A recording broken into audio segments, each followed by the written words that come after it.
Good. I'm just turning on. I'm just trying to learn how to use this as we do it. So, Us too. yep. All right. So I've got it. Love you, Jim. Love you too. I've got it recording, I believe. Yes. Perfect.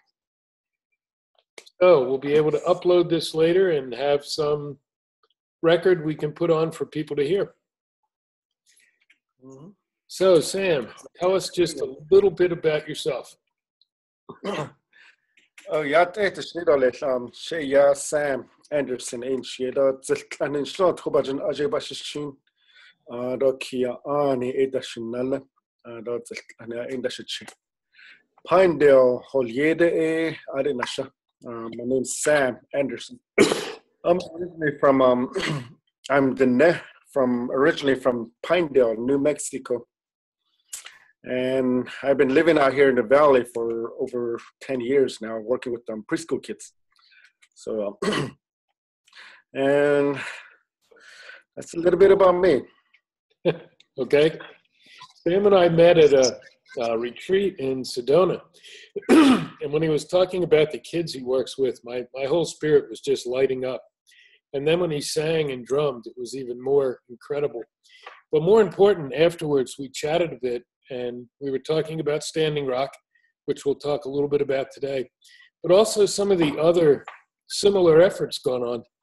And so I asked Sam to join so we could talk a little bit about these things because he's seen and heard from his grandfathers and his people. Some of these that go back quite a ways that I knew nothing about. So I thought I was somewhat educated in this, only to realize I only scratched the surface. And so each time we all share, we all learn a little bit more. That's my hope anyway. So thanks for being here, Sam. And it's great to see you again. Yes. So let's start with Standing Rock. I know you're following it because you're on online a lot, and I post some of the things you do and say to the Standing Rock support group that we have, which is now just adding people. I don't know. I think we have 61,000 people in there. So this thing is becoming visible to the people, even if the media and the government are ignoring it or trying to downplay it. What are your thoughts on Standing Rock? What's the biggest positive thing you see?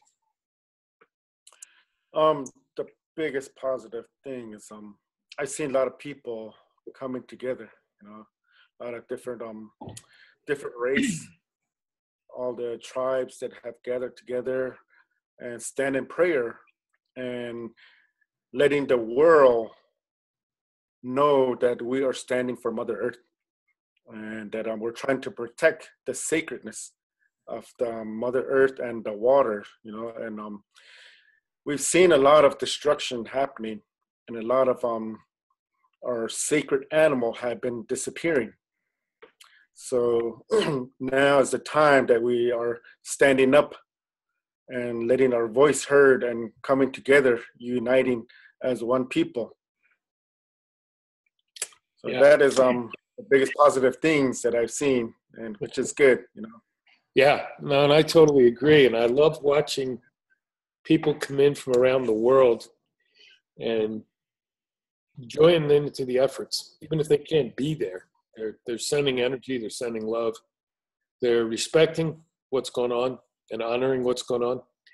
And to me, that's all part of prophecies of the four colors coming together. I think it's finally happening. It won't be easy, but it's happening. But then you have experience, and you said to me when we were in Sedona, I remember at one point, so what about things like Apache Flats? When are we going to do anything about these things? So tell us a little bit about Apache Flats and what can people do? Well, from what I heard and understand is Apache Flat is a sacred ground for San Carlos Apaches. And they do their sacred dances, their prayers, and it's a sacred site. And now it's being threatened to be mined by Pinto, and I think that company is not even from the United States. Yes. So, and Senator McCain is the one that's behind all these things that are that sacred site is going to be mined for copper. So the San Carlos Apache tribe is holding space up there. They're camped up there, and they're trying to protect that site, that holy site. So so people can go up there and camp, and learn more about the situation that's going on, and learn more about the people that do their prayers, the purpose of that sacred site. So Yep. I encourage people to go up there and camp. They'll take care of you, and they'll teach you, make you understand, so that you can spread the word. Yeah, that's great, and I really think that's part of what we need to be doing. We're trying to do that now, raise money so we can actually, so I can go to places, so others in our group can go to places, because we've got to be there to feel it. When I went to Standing Rock, my understanding just went like this. I became part of that family. I didn't want to leave. I'm waiting to go back, but it can't just be Standing Rock, and that's not to disrespect those at Standing Rock. That's to connect the dots. Let's do this together. I was briefly chatting with some of the people in Iowa yesterday, which of course is primarily white-led at the beginning, although now some of the other colors are showing up. And it doesn't matter who starts these. Those at Standing Rock, the Red Nations, are the ones who have really started this. But now let's, who cares who starts it? Let's stand. And there's people the same way in Iowa, places to camp, and you can go find out what's going on. It's about to happen in Florida. There's another group in Utah. So we just need to understand what's going on so we can all support each other and cut the head off the black snake. Which is, that prophecy now is showing to be the oil, but it doesn't have to be oil. Apache Flats is copper. It's land grabs in Utah. It's the same issue. It's just a different head of the snake, I think. But the story you shared a little bit on, that really fascinated me, because, of course, being primarily walking in white society most of my life, until I started 30 years ago being on the res, and I never heard this one, is about your Dine land and the pollution from past. Can you tell us some of that? Because I don't think many people even know this. Yeah. Well, I live in, like I said, in Pinedale, which is like about 20 miles northeast of Gallup, New Mexico. And that land where I live, it's Navajo Nation trust land, they call it. So there's a lot of private lands, government land, state land, that is all connected. And I guess during World War II, they started to do uranium mining up in that area. And it's pretty much like in my backyard. And I climbed each mountain, I played on these mountains, and I didn't realize that there was tunnels underneath all that mountain. And so that's what's been going on. And back in July 16, 1979, is when the United Nuclear Company that was doing the mining, had a what do you call this, waste site. And July 16, 1979 is when, like around 5 o'clock in the morning, people that lived nearby heard loud rushing noise, like a rushing water. And they're saying, what's going on? What's going on? And these are the stories that I have heard from my elders. And they heard rushing water. So it didn't rain. There's no rain or nothing like that. So they went down to the arroyo, Rio Perco River. It's the arroyo that's pretty much when it rains, water collects down there, and animals go and get the water from there. So they went down there, and they saw rushing water, and it was all that the tailings that the mining had been using or took out of the mountain. So all that water, like over 100 tons of solid radioactive waste that went down this arroyo, and like over 90 million gallons of acidic radioactive tailing solution, that all that went down this river. That's what they were watching as it went down. And they went down as far as like 80 miles, I heard. So all that, and people started to rush, trying to collect their cattle, collect their livestock so that they drink that water or all that radioactive waste. So people were rushing around, and so that's what happened. And the Navajo Nation, they requested federal disaster, disaster area. Yeah. But the New Mexico governor refused. Wow. So that's what happened. That's and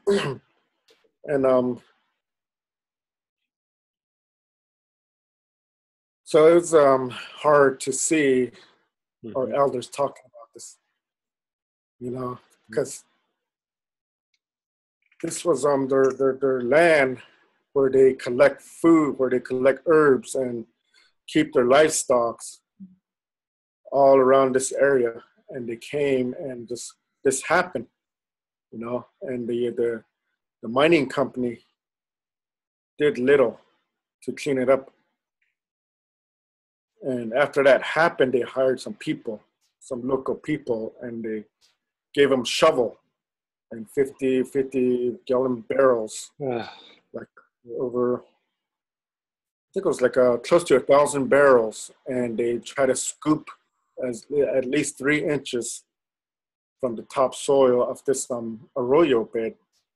And they scoop with no protection at all, nothing, just regular boots, regular jeans and shirt. They've been digging all that up, and I said it was only like 1% that they cleaned up.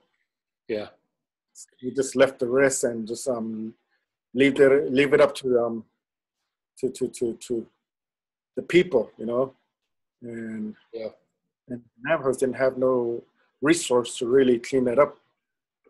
So that's what's been going on, and there was no media coverage. Yep. And like 3 months before that, there was another one that happened, the 3 Mile. It's called the 3 Mile Island in Pennsylvania. That happened March 28th of 1979. Yep. And that one was all over the news. And they were saying that 3 Mile was the worst uranium or the worst radioactive disaster that happened. Mm-hmm. But according to people that did some research on this uranium that happened in my area, found out that that was the biggest disaster that happened.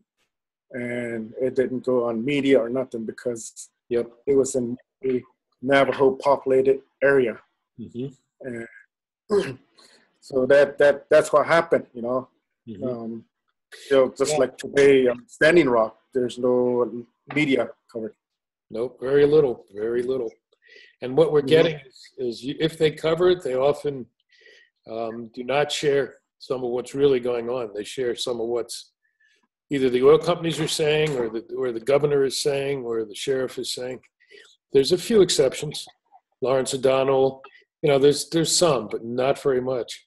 It's funny you bring up 3 Mile Island, because I lived, maybe 30 miles from 3 Mile Island when that happened. And so, of course, I was engaged with that land, and I was a part of the movement to, okay, what do we do now, and how do we shut it down? I never heard a word, of course, about what was going on your lands. And, beyond that, you were sharing, what really moved me was you were sharing how your grandfather and your people used to use the land and plant it and move around harvesting. And then what happens now? What can your grandfather do now with his lands or the people? What kind of effects did it have on everyday use of the land? I remember when I was growing up in that area before this happened. And I remember running around outside, and grass was tall, Grass was tall because we used to go and get our horses. And we could barely see the horses back, in some areas it was like that. Mm-hmm. And animals just everywhere. But after that happened, I started to realize that all that grass was going, all that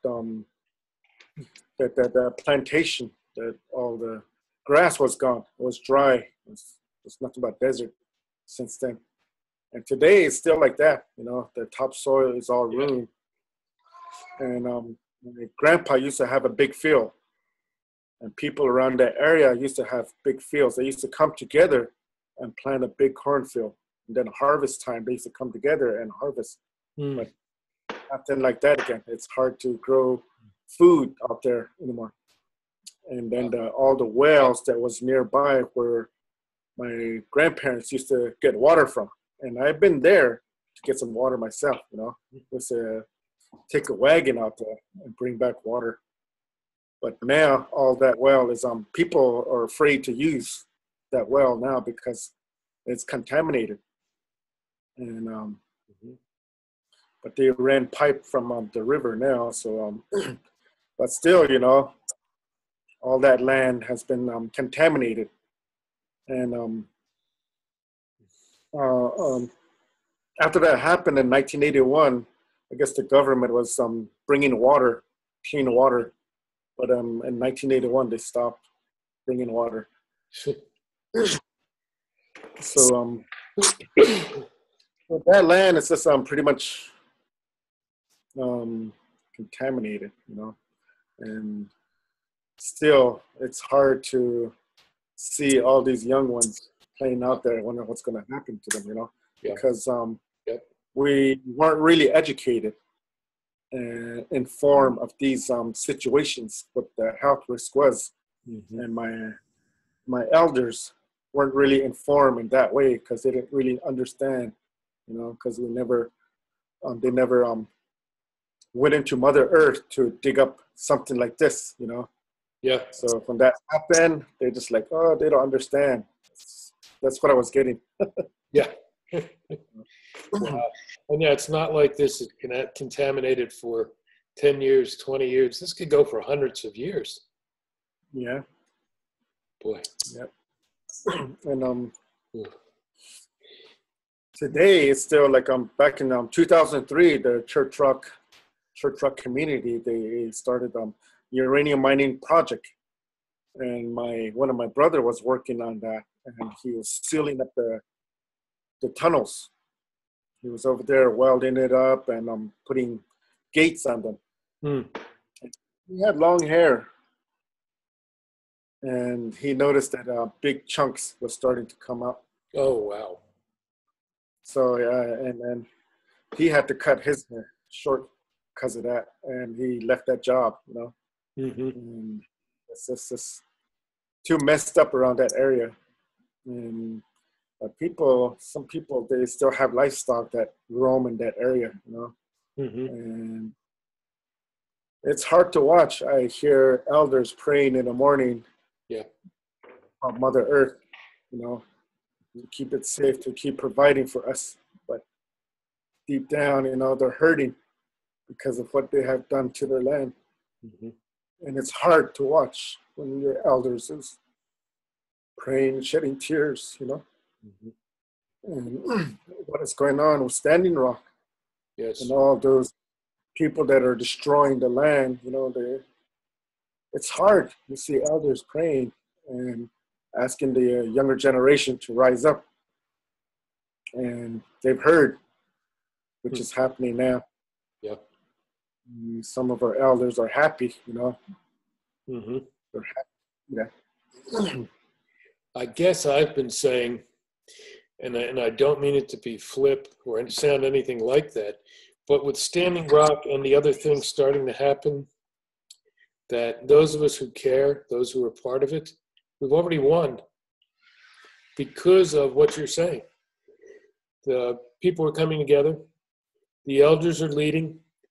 Even the ones, being older now, young bucks who are angry and ready to, go to war, they have managed to stay peaceful because we have to. To yell and scream is not going to help right now. We need world support, and I think that's what's coming. But when you talked about what happened on Navajo lands, That's not 200 years ago. That's not 100 years ago. That's 1970. That's recent. And still, the tribes were being ignored. Like, oh, it's another country. We don't have to worry about that. And I mean, that's the mentality we have to, and I don't care where it is. I don't care if it's on the res or in somebody's farm. We just have to come together and say, we won't take this anymore. Destroying our planet. Destroy our planet, we destroy ourselves, right? The old teaching. What we do to the earth, we do to ourselves. And what we do to ourselves, we do to the earth. So what do we do? What do we do, Sam? How do we keep coming? How do we connect all the dots? We were talking about how we are destroying the earth, you know. And my grandma, seriously, when I graduated from high school, you know, she came over talking to us about all these things that is happening. And one of the things that came back to mind that she was talking about was if we don't take care of it, you know, if we don't stand up, if the younger ones don't stand up, pretty soon, she said, Father Sky is going to bring down rain that burns. And I was wondering, what is she talking about, you know? Rain that burns. And just came to realize it's called acid rain. Mm-hmm. I think that's what she was talking about, you know, the pollution that is being sent up there, it turns into acid rain, you know. So that's going to be, that's what she was talking about. Yep. You know?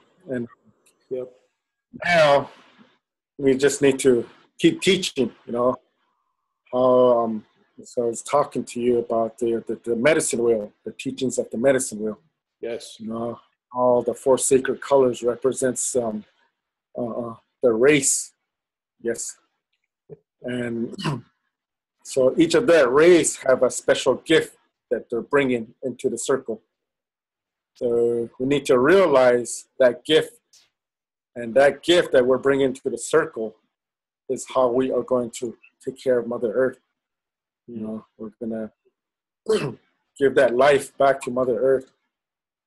And it all comes from the heart, you know. You've got to open up your heart and understand the sacredness of Mother Earth, the sacredness of the creation, you know.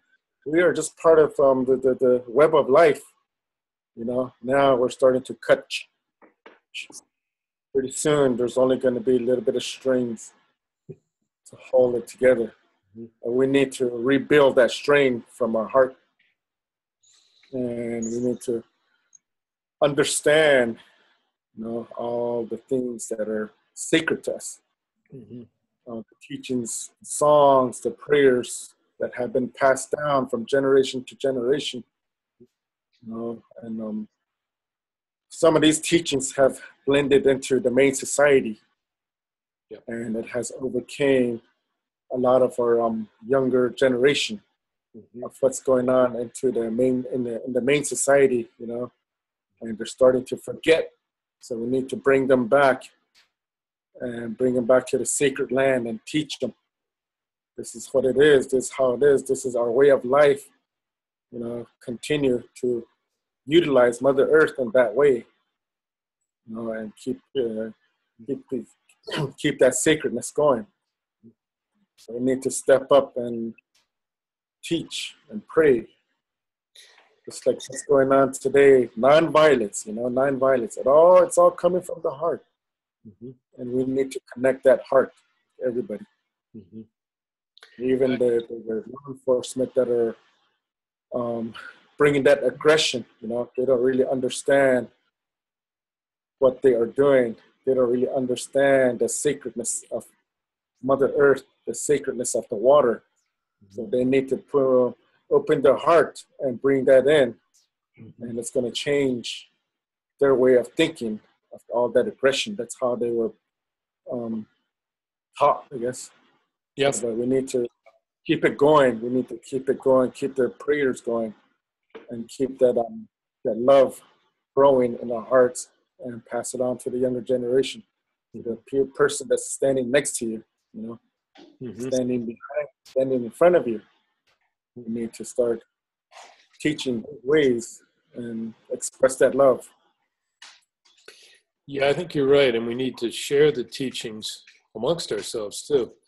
We had a sweat lodge last night, and it was really nice because we were balanced, men and women, and we had three of the colors there. We had red, white, and yellow, all represented in the people in there. Now, we didn't have black last night, but we've had all the colors. And I just think it's so important that we share between each other, because you're right. And you know, the teaching was each of the colors had some special gifts, some things they held. And when the time came, we had to share them again. And I think that's what's going on. I think we have to work. Our nonprofit is Sanctuaries of the Earth Mother, and we work teaching and we work with kids, but you work more directly with kids, right? Yes. I work with preschool kids, indigenous people, and I talk about taking care of Mother Earth, you know, and they get all into it. So, and I was talking about water, you know, how it's really sacred.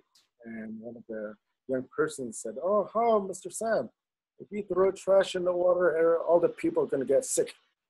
You know, they had that understanding. Yep. They had understanding of sacredness and keeping the water clean. You know, so that's where it begins. Yeah. As they can, they understand. And my grandma told me that you start when the baby is still inside. You know, they can hear the heartbeat. They can hear your voice. You got to start singing. That's why my people they do ceremonies during that stages in life, and then from there on they keep doing prayers for the younger generation until they reach adulthood, and then they have their own decisions of starting again. Yes. So that's the circle of life from birth to old age. You know, that's the red road that we're walking on. And we need to start respecting that. Try not to go ahead of our elders and starting to disrespect, you know. Right. But we need to follow the teaching. So I'm wondering, as we talk, something's coming to me here. My elders, especially my Lakota elders, but all of my elders over the years, especially in the past, since I've earned my gray hair, but in the past especially, they used to complain, the young ones are not listening. They don't want to hear our stories anymore. They don't want to hear traditional ways anymore. They don't want to learn the prayers anymore. And I remember my primary teacher was Two Bears. He was Lakota. And he said, when the time comes, we have something that's meaningful, that they can understand and get behind, then they would come again and start to learn all the traditional ways so we could approach it. Do you think that times might be now? It is. Yeah. Wow. The people that started this movement, or the youth group, you know, they started running. They heard about it, so they wanted to bring awareness. So they ran across the community to bring awareness. The people started understanding, started realizing what was going on. So they kept running. They kept running to the state capitol, and they ran all the way to Washington, D.C. You know, so these are our young ones that realize our elders are teaching them, even though, like I said, the mainstream society is kind of taking over some of our kids, but now they're starting to realize, they're starting to come back, say, hey, look, you know, we need to step and take care of our Mother Earth, like what our elders have been saying. They understand, they heard, they heard, they hear the teachings, they hear the songs, because once they start realizing, they're going to get back into it. Yeah, I think you're absolutely right. Boy, that's beautiful too. And you know, that also then requires full circle, approach this as a circle, because the young ones are listening, they're following the words of the elders, but I think it's really important then that the elders listen to them. And when the kids need to run across the country, because we who are older are not going to go running across the country anymore, we also need to respect, and the elders need to respect what they're doing. So we actually have that that connected circle of all people, all ages, all genders. Boy, that's really, I didn't know we were going to go with the show here today, but that's some powerful, that's powerful medicine. It is. And I'm glad that you asked me to come talk with you, share some of these thank you, brother. Sacred words. Mm-hmm. And I'm glad to spend this time with you talking. Thank you. And I'll in my limited abilities technology, I will download this and we'll get it up for the 60,000 plus people who are on that group, because people around the world need to hear this too. I hear from the Sami people in Norway. I hear from the Maori people in New Zealand. We truly are all one. That doesn't mean just here, right? I mean, that means all of us. Mm-hmm. So this is the cultural teachings, the medicine wheel teaching, if you understand that, and if you go to a different culture, say like in the other countries, like New Zealand, and if you sit down and talk with an elder, all those teachings are the same. Yes, yes. And right. So it's we just need to continue teaching, Yep. Put the word out. Thank you so much. Yes. Thank you for being. Thank you for all you do. Thank you for being here today and sending the word out to everybody. Thank you. And I just want to say thank you to Standing Rock, the Sioux, Navajo Nation, and people that are up in the front line that are fighting with prayer, mm-hmm. that are for the sacredness of Mother Earth and the water, and people are hearing around the world. Mm-hmm. And continue to stand in prayer, and we are here with you in prayer, and we are sounding our drums, singing our drums, and dancing with our feathers. Yes. So we will continue, and we love you all. And I have my nephew out there, Makai, and thank you out there, son, and helping all you can. And we're praying for you, your mom, your family are praying for you. So we'll see you soon. That's like a closing prayer. Thanks, Sam. Be well, brother. Yep, me too. Thank you. That's good.